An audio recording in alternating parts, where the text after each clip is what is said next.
Hello, everyone, and welcome back to my podcast. I strategically changed out of my sweatshirt today into a tank top because this topic makes me extremely triggered, and so I get a little hot flashes, is what I'm trying to say. I'm so excited. In a couple weeks, my best friend is back in town and will be my first guest on my podcast. Very excited. My dating footprint is not something I'm super proud of. I will say though, and I preach this all the time, that you learn something from everybody that comes into your life. Every single relationship I've been in has completely made me who I am today. I have been in some crazy toxic relationships, and each boyfriend I've had has been a different type of toxic. I feel like between my experience and my close friends' experiences of toxic men, I feel like I've got a good understanding of them. And so that when I'm meeting somebody and starting to date someone or see them, I know what to look for. I feel like I have a good education on toxic men, which I guess is a good thing, but it took me a lot to get here, a lot of trauma to get here. I kind of wanted to talk about the frustration of when your best friend, is in a very toxic relationship and they ask you for advice. It's like you want to punch your best friend because you're like, why are you with a douchebag piece of shit? Leave him. I'm sorry. Why are you with him? Leave him. And to you, it's so simple because you're not in it. You're not in love with him either. You are so far separated, even though it doesn't feel like it, because you're putting your time and energy into giving your advice to your friend about this guy. You need to realize you're not in it. And I will say, it took me a long time to have this understanding. The first time I experienced something like this was really tough. It was with my best friend. And I was visiting her in college, and she was seeing this guy from high school who's a total piece of shit. She was getting pushed around into spending time with him when we had plans that.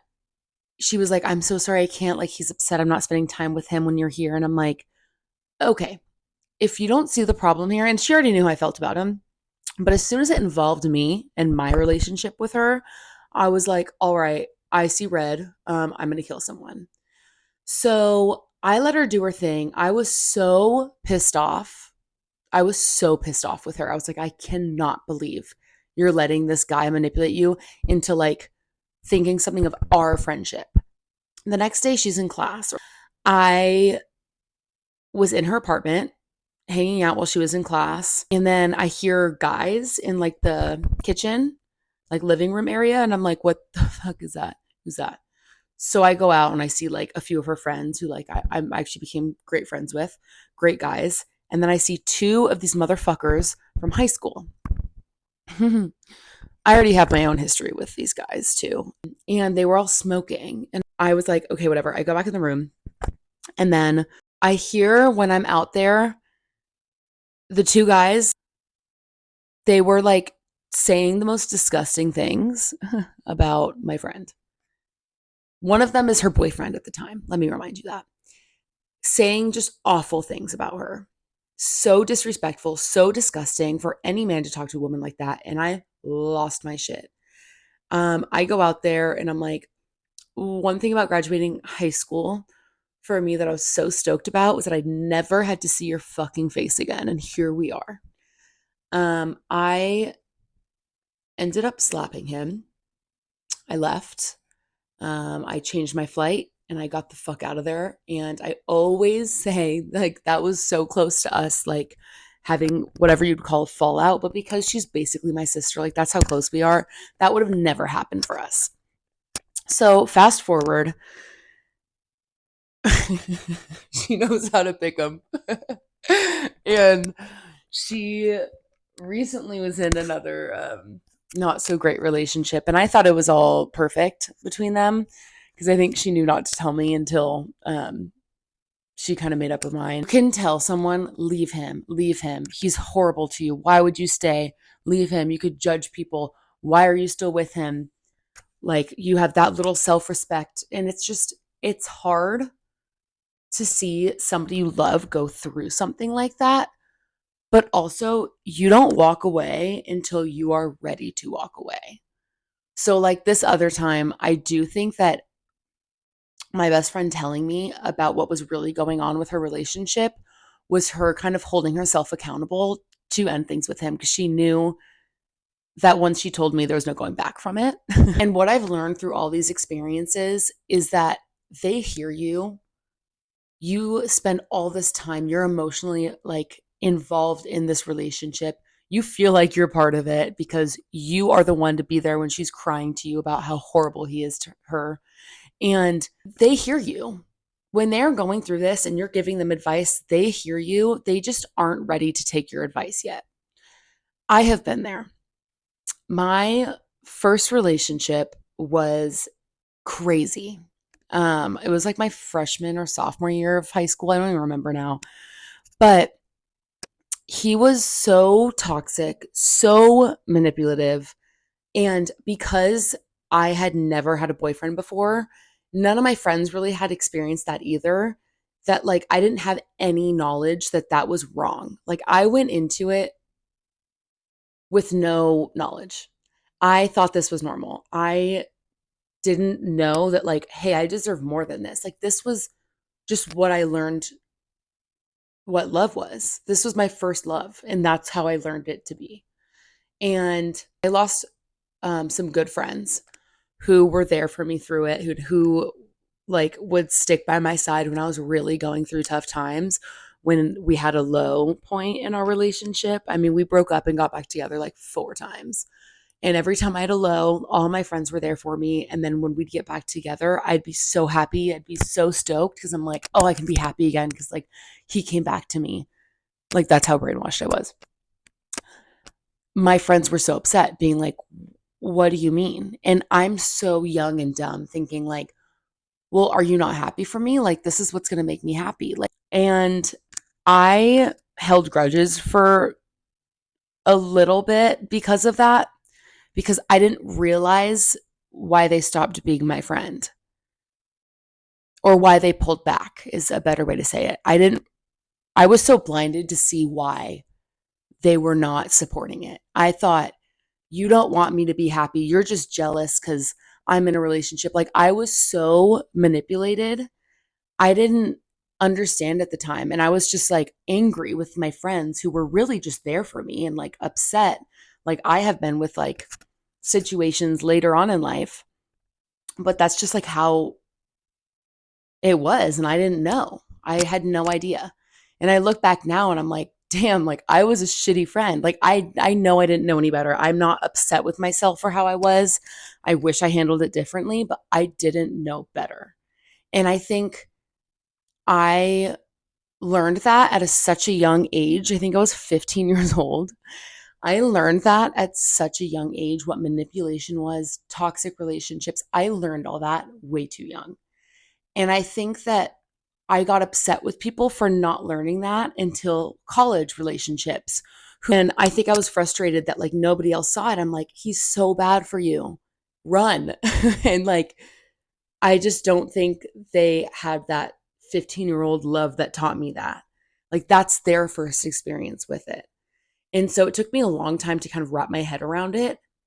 And I'm sad with how many times I'd get frustrated with my friends being like, leave him, leave him. But even recently, another good friend of mine like was telling me all about this guy she's seeing and ways that he's treating her. And like, I knew I needed to be a good friend for her. I knew she was not ready to hear what I had to say, but I knew that eventually she would take my advice. And so I listened. I listened, nodded, and understood. I validated. I'm like, toxic relationships are addictive.